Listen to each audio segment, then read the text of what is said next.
Alright guys, so I'm going to demonstrate the basic configuration of this desktop and I'll tell you how to configure it. I'll start with the first button, that is the power button over here, followed by the two audio jacks.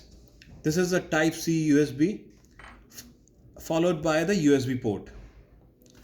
Okay, I'm just flipping it to show you the back panel of it. Start the back panel. This one is the power port and this is yellow in color, so the cable going in is also yellow. We will look at it in a moment.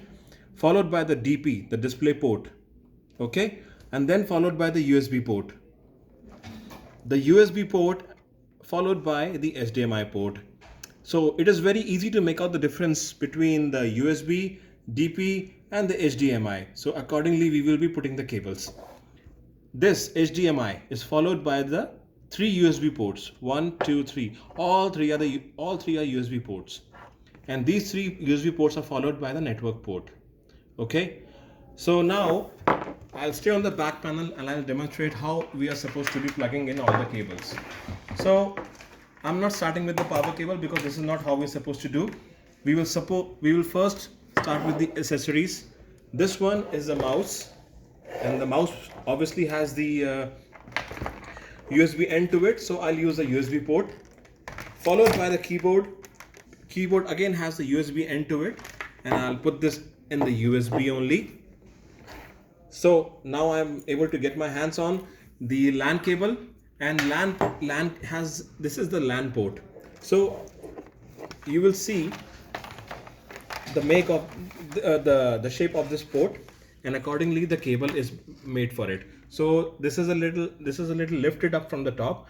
I'll press it and I'll put this in without any force. This has to go in without any cable has to go in without any force.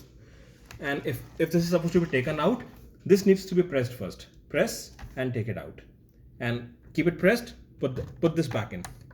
Simple. All right.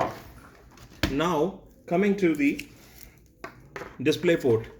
So this is the display cable, one end of the display cable. So this is how it looks. One end is little nicked from the corner, and I will be putting this in the relevant port, which is actually there for this cable only, without any extra force. All right, so all these cables are in. Now I will be putting in this power cable. This power cable will go in the end.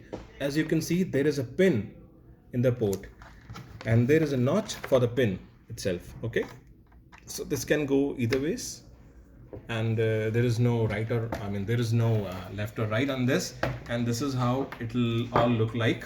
Okay, and now the front panel, we'll come back to the front panel, and we will just press this button to power on the desktop. Thank you.